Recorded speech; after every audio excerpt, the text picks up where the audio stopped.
नमस्ते दोस्तों। Vet for your pets series में मैं डॉक्टर प्रशांत पंचलोथिया आज आपके लिए एक बहुत ही नई चीज लेके आया हूं। मेरे साथ मेरे बड़े भाई हैं रिटायर्ड कर्नल शैलेश पंचलोथिया। इनके साथ हम आर्मी के बारे में कुछ बात करेंगे, क्योंकि बहुत बार देखा गया है कि लोगों को आर्मी के बारे में कुतूहल तो होता है, लेकिन कैसे ज्वाइन करेंगे, कैसे जाएंगे, वो सब पता होता नहीं है। तो today we will talk about army with retired colonel Shailesh Panchlothia. नमस्ते। नमस्कार। आप बताइए, आपने कितने साल आर्मी में सेवाएं दी? मैंने कुल 32 साल सर्विस की है। इसको कलर सर्विस कहते हैं, जिसके बाद अगर आप रिटायर करते हैं तो आपको फुल पेंशन का हक रहता है। और 32 साल के कार्यकाल के साथ साथ और कितना समय आप आर्मी से या आर्मी से रिलेटेड चीजों से एसोसिएटेड रहे? मैंने पहली बार यूनिफॉर्म पहनी थी जब मैं 10 साल का था, और तब से बीच में केवल 1 साल का गैप आया जब मैं कॉलेज में था, और उसके बाद से फिर से यूनिफॉर्म पहन ली और वो रिटायर होने तक पहनी है। तो अब आप ये बताइए कि 10 साल से कॉलेज में जाने तक आपने कैसे यूनिफॉर्म पहनी और कौन सी यूनिफॉर्म पहनी? एक्चुअली मैं 10 साल की उम्र में सैनिक स्कूल में भर्ती हुआ था, जहाँ पे जब से आप ज्वाइन करते हैं तब से आप एनसीसी के जूनियर डिवीजन का हिस्सा होते हैं, और हमें स्कूलिंग में पढ़ाई के समय भी जब भी आपको ऑफिशियल चीज़ें करनी है तब आपको एनसीसी की खाकी यूनिफॉर्म पहननी होती है। बहुत अच्छी बात बताई आपने कि एनसीसी के द्वारा आपने यूनिफॉर्म भी पहन ली और आर्मी के साथ आपका परिचय भी हो गया। अब आप हमें ये बताइए कि जो स्कूल के बारे में आप बता रहे हैं, ये कौन सी स्कूल है, और इसके अलावा भी कौन सी ऐसी स्कूलें हैं या ऐसे इंस्टीट्यूशंस हैं जिससे हम आर्मी के लिए अपने आप को तैयार कर सकें? ओके डॉक्टर साहब, एक्चुअली आर्मी के लिए तैयार करने वाले 3 इंस्टीट्यूट्स हैं। पहला है राष्ट्रीय इंडियन मिलिट्री कॉलेज, जो देहरादून में है, और वो केवल इकलौता है। फिर आते हैं किंग जॉर्ज स्कूल या मिलिट्री स्कूल्स, जो कि 5 हैं, और सैनिक स्कूल्स हर राज्य में एक है। केवल जो उत्तर पूर्वी राज्य हैं, नॉर्थ ईस्ट रीजन, उसमें सबको मिला के एक सैनिक स्कूल है। इस तरह से कुल 25 सैनिक स्कूल्स हैं इंडिया में, और एक सैनिक स्कूल जो राज्य में उत्तर प्रदेश में एक से ज़्यादा है, और वो बाकी सैनिक स्कूल बनने से पहले बन चुका था। उसका नाम है यूपी सैनिक स्कूल लखनऊ। इस तरह मिला के कुल 26 सैनिक स्कूल, 5 मिलिट्री स्कूल और एक राष्ट्रीय इंडियन मिलिट्री कॉलेज है। वाह, क्या बात है! मतलब भारत के हर एक कोने में आपको एक सैनिक स्कूल मिल ही जाएगा। जैसे हम गुजरात में रहते हैं तो बालाछड़ी में गुजरात का सैनिक स्कूल है, इसी तरह से हर एक राज्य में अगर सैनिक स्कूल है तो कहना ही क्या, सभी को मौका मिलेगा। अब आप हमें ये बताइए कि जैसे ये स्कूल हैं, उस तरह से आर्मी में जाने के लिए कौन से इंस्टीट्यूशंस हैं, कौन सी परीक्षाएं देनी पड़ती हैं, और कैसे हम जा पाएंगे? आर्मी या आर्म फोर्सेस, जिसमें नेवी और एयरफोर्स शामिल है, इसके लिए 2 प्रकार की भर्ती प्रणालियां हैं, प्रोसेसेस हैं। पहला होता है जब आप एक जवान के रूप में भर्ती होते हैं, और दूसरा होता है जब आप अफसर के रूप में भर्ती होते हैं।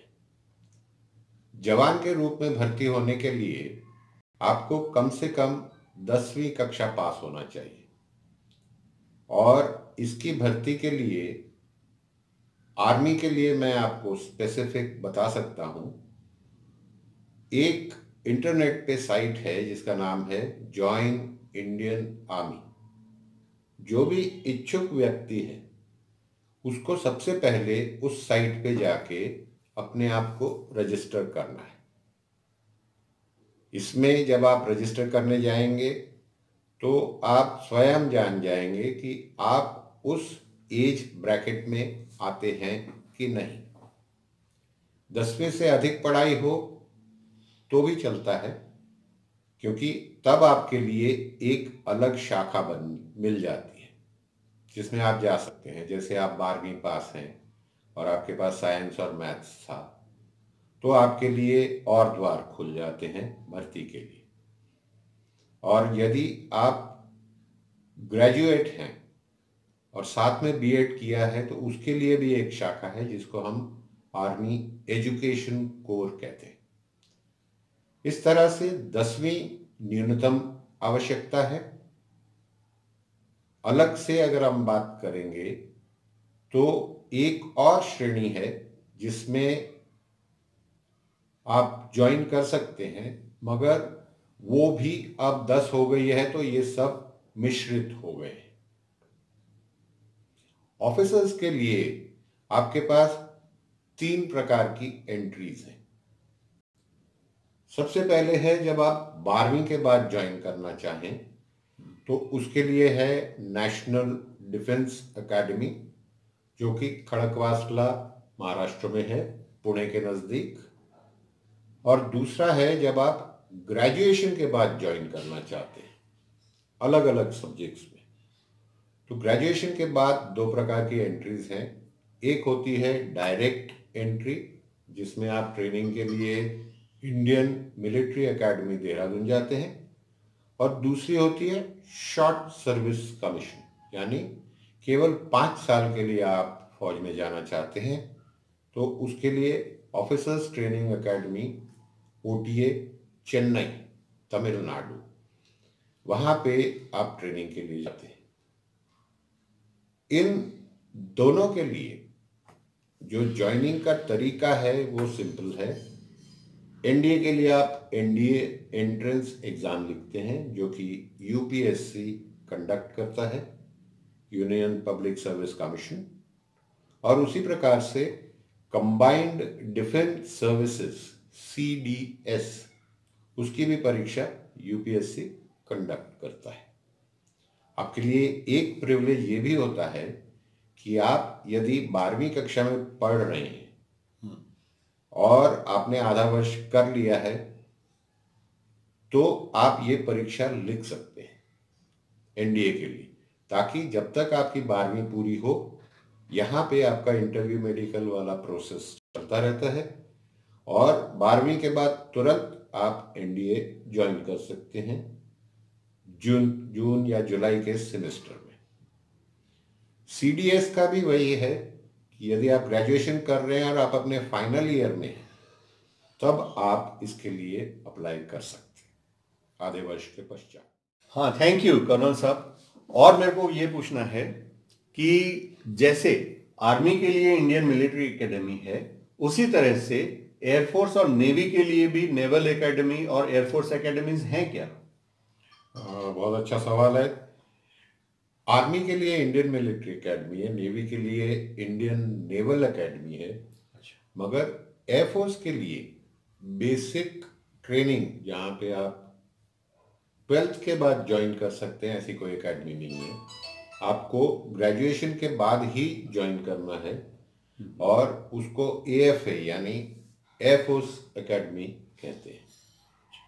अब अगर किसी ने 10वीं भी पास न की हो तो उसको किसी तरह से आर्मी में जगह मिल सकती है क्या? हमारे आर्म फोर्सेस में एक चीज कहलाती है जिसे कहते हैं ट्रेड्समैन। जैसे कुक हैं, देन मसालची हैं, सफाई कर्मचारी हैं, ब्लैक स्मिथ हैं, कॉबलर हैं। तो जितने ये असिस्टिंग ट्रेड्स होते हैं उनको ट्रेड्समैन कहते हैं। और इनको भर्ती के लिए थोड़ी सी रियायत होती है, क्योंकि ये एक पर्टिकुलर काम करने वाले हैं, तो इनको 8वीं के पश्चात एडमिशन मिल सकता है। और वेटरनरी का प्रोग्राम है तो वेटरनरी की बात तो करनी ही पड़ेगी।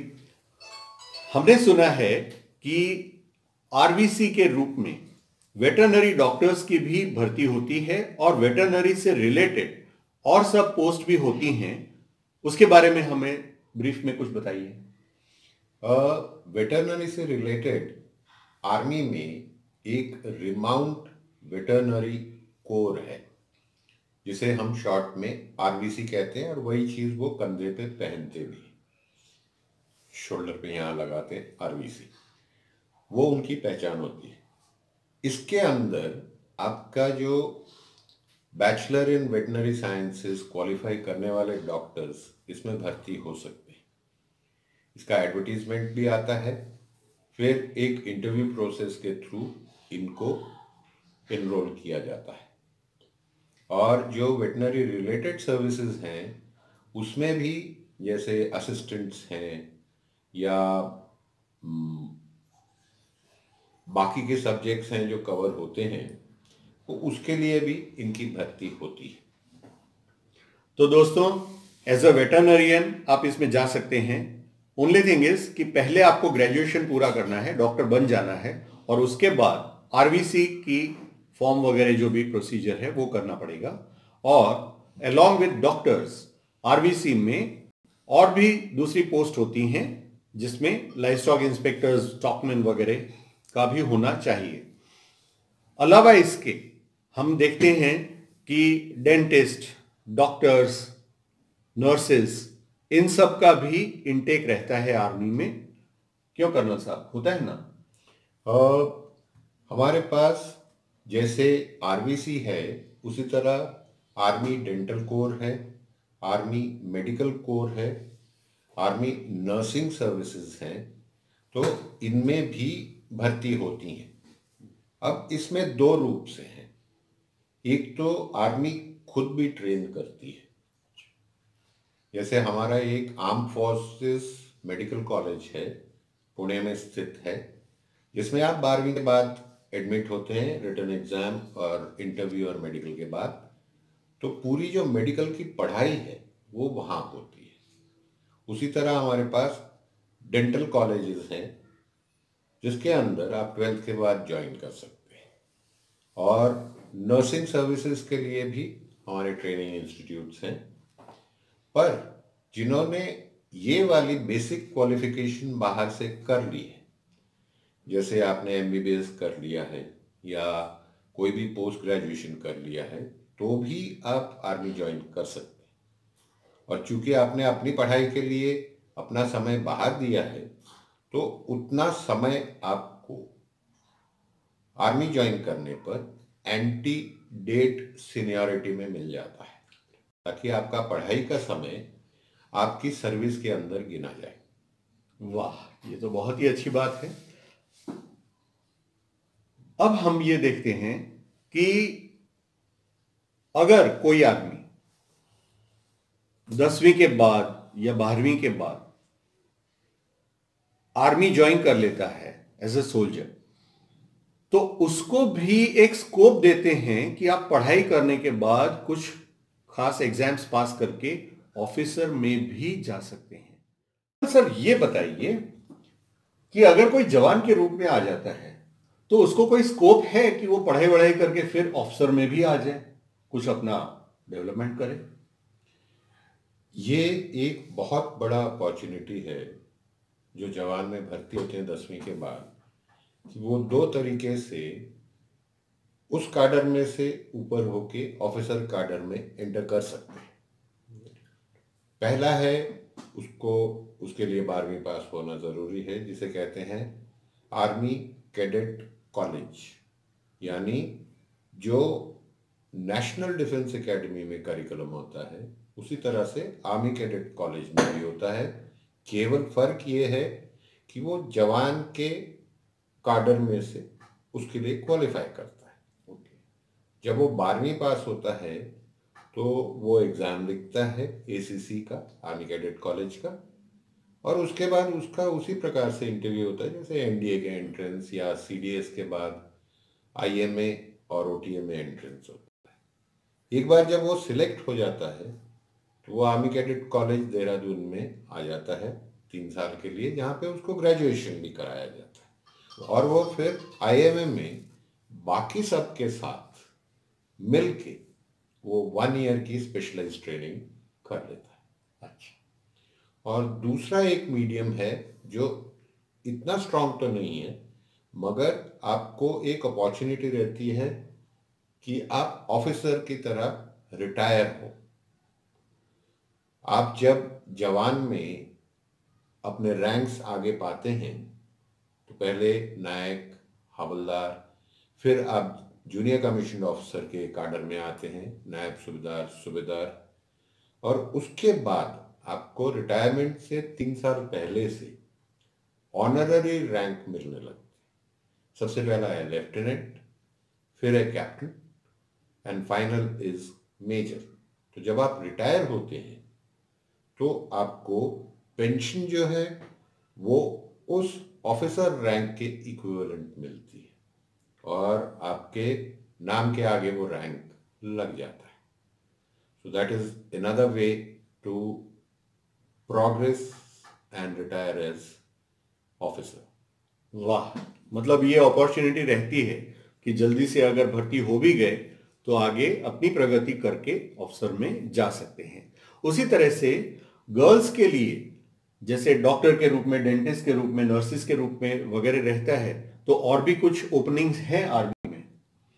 आर्मी के अंदर विमेन की एंट्री ऑफिसर काडर में 1991 में शुरू हुई, जिसके तहत उनको साल में 2 बैचेस बनते हैं 32-32 के। दैट मीन्स एक साल में women officers entry total seats are 64। शुरू में इनको मैक्सिमम 14 साल के लिए लिया गया था। फर्स्ट कॉन्ट्रैक्ट होता है 5 इयर्स का, फिर 5 इयर्स एक्सटेंड होता है, फिर 4 इयर्स फर्दर एक्सटेंड होता है, क्योंकि विमेन का मैरिटल स्टेटस के कारण स्टेटस चेंज आ जाता है, तो they may not like to serve further. But जो इंटरेस्टेड लेडी ऑफिसर्स होती हैं वो 14 साल तक सर्व कर सकती थी, बट उसके बाद they represented and supreme court gave a decision कि नहीं, इनको आप परमानेंट काडर में भी लीजिए। तो अब तो वो full colour service, full service करके, जैसा रैंक हो उस तरह से, जितना एज लिमिट परमिसिबल है उस तरह से वो सर्विस करके जाती है। बहुत अच्छा लगा ये बात सुन के। अब आप कुछ पर्क्स के बारे में बताइए कि नॉर्मल सर्विस से ज्यादा पर्क्स मिलते हैं, ऐसा सुना है हमने, तो काइंडली टेल अबाउट इट। सबसे बड़ी बात यह है आर्म फोर्सेस में कि आपके जो प्लेसेस जहाँ पे आप सर्विस करते हैं, they may not be linked to a main town. और सिंस आर्मी में आपको मूवमेंट बहुत करना होता है कि आपको एक टेन्योर मिलता है पीस लोकेशन में और दूसरा होता है फील्ड यानी कि बॉर्डर एरियाज में, तो आपका डिसरप्शन बहुत बड़ा है। और जितने पीस एरियाज में, जैसे गांधीनगर एक पीस स्टेशन है, मगर इसका कैंटोनमेंट जो है वो टाउन के 8-10 किलोमीटर बाहर है। जनरली कैंटोनमेंट्स जब बनाए गए थे तो ट्रेनिंग अच्छे से हो सके और डिसरप्शन ना हो टाउनशिप के कारण, इसलिए कैंट्स को हमेशा सिटी लिमिट्स के बाहर बनाया जाता था। अब जब वो सर्विस कंडीशंस होंगी और इतना ज़्यादा मूवमेंट होगा, तो आर्म फोर्सेस में कुछ एक पर्क्स इस सर्विस कंडीशन से रिलेटेड होते हैं। सबसे पहला होता है ट्रैवल, कि आपको यदि ड्यूटी पे एक जगह से दूसरी जगह जाना है या आप दूसरी जगह पोस्टेड हैं और आपका घर कहीं और है, तो आपको ड्यूटी के ऊपर हर बार फ्री ट्रैवल होता है। इसको वारंट पे ट्रैवल कहते हैं कि ये वारंट आप रेलवेज में दिखाइए और वो आपको फ्री, बिना पैसा खर्चा किए एक जगह से दूसरी जगह की टिकट देंगे। आजकल एयर ट्रैवल भी परमिट हो गया है, जिसमें आप शुरू में टिकट लीजिए मगर वो पैसा आपको वापस मिल जाता है। और ट्रैवल के अंदर जब आप ड्यूटी स्टेशन से घर जाते हैं तो आपको, जब आप बॉर्डर एरिया पे होते हैं तो हर साल मिलता है, जब आप पीस एरिया में होते हैं तो हर 2 साल में एक बार आपको घर जाने के लिए फ्री वारंट मिलता है। इसके अलावा आपको एक कंसेशन वाउचर भी मिलता है, जिसमें आपको केवल जवान को 50% देना होता है और ऑफिसर को 60% देना होता है। उसे फॉर्म डी कहते हैं। तो आप एक से ज़्यादा बार घर जाना हो या कहीं जाना हो तो आपके लिए वो फैसिलिटी भी अवेलेबल है। और इसी के साथ हर 2 साल में पीस स्टेशन में आपको LTC मिलता है, लीव ट्रैवल कंसेशन। अच्छा। जिसमें आप और आपके परिवार को देश में किसी भी कोने में जाने के लिए कंसेशन मिलता है। वाह। इसके अलावा सबसे बड़ी ज़रूरत, क्योंकि आप मेडिकल इस्टेब्लिशमेंट से दूर हैं और जैसे फील्ड एरिया में हैं या पीस में भी हो, तो आप प्राइवेट मेडिकल फैसिलिटी से दूर पड़ जाते हैं। इसलिए हमारी एक आर्मी मेडिकल कोर है, जिसके अंदर हॉस्पिटल्स की फैसिलिटी, मेडिसिन की फैसिलिटी पूर्णतया फ्री है। वाह। देन अकोमोडेशन या घर,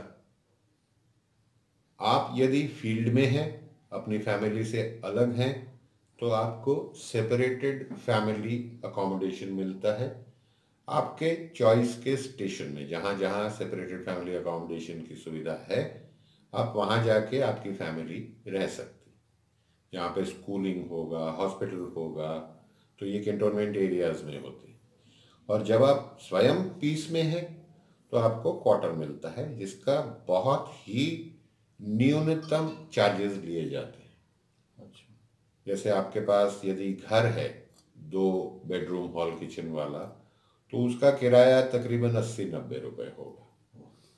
और बिजली का एक्चुअल होता है, पानी का 10-15 रुपए होता है। और साथ में सरकार आपको फर्नीचर भी देती है कि हर जगह आपको आपका अपना फर्नीचर लेके न जाना पड़े। सही है, सही है।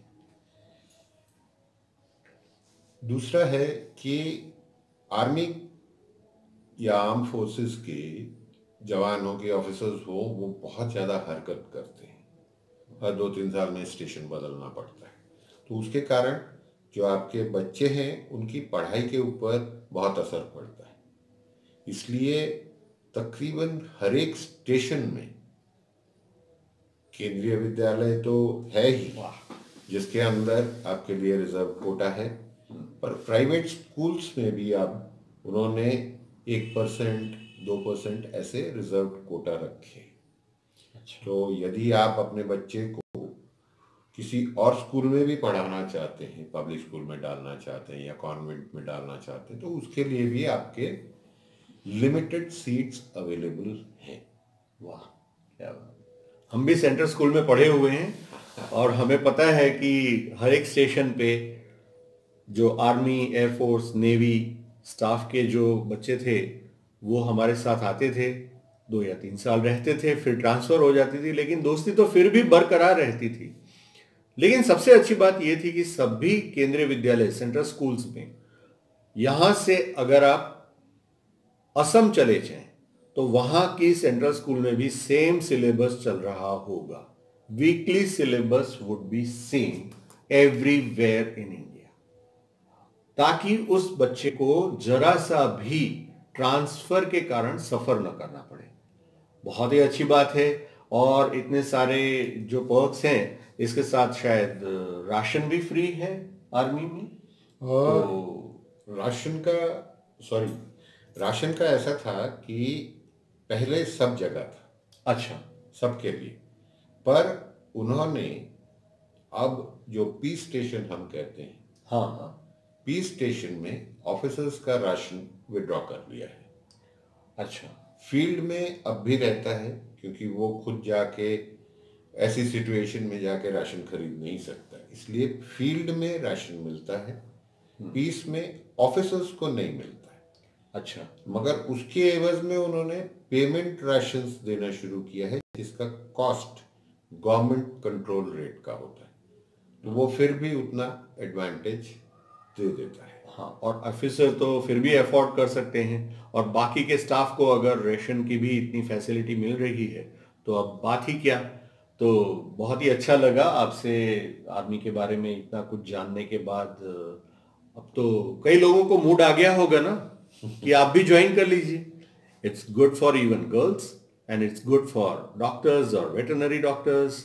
और वेटरनरी के बारे में मैं थोड़ा सा बताऊं कि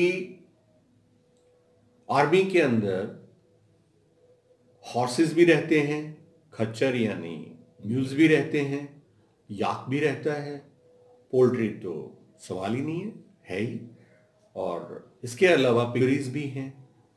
तो अगर आप वेटरनरी में करियर है और फिर भी आर्मी में जाना चाहते हैं तो you sure definitely have a very good scope in the army. हाँ, डॉक्टर हैं, नर्सेज हैं, उनके लिए तो है ही है, पहले भी था, अभी भी है। तो क्या सोच रहे हैं, आ जाइए, आर्मी में सर्व करेंगे। Thank Yes, you thank you भाई very much. एंड कर्नल साहब, थैंक यू। Bye bye.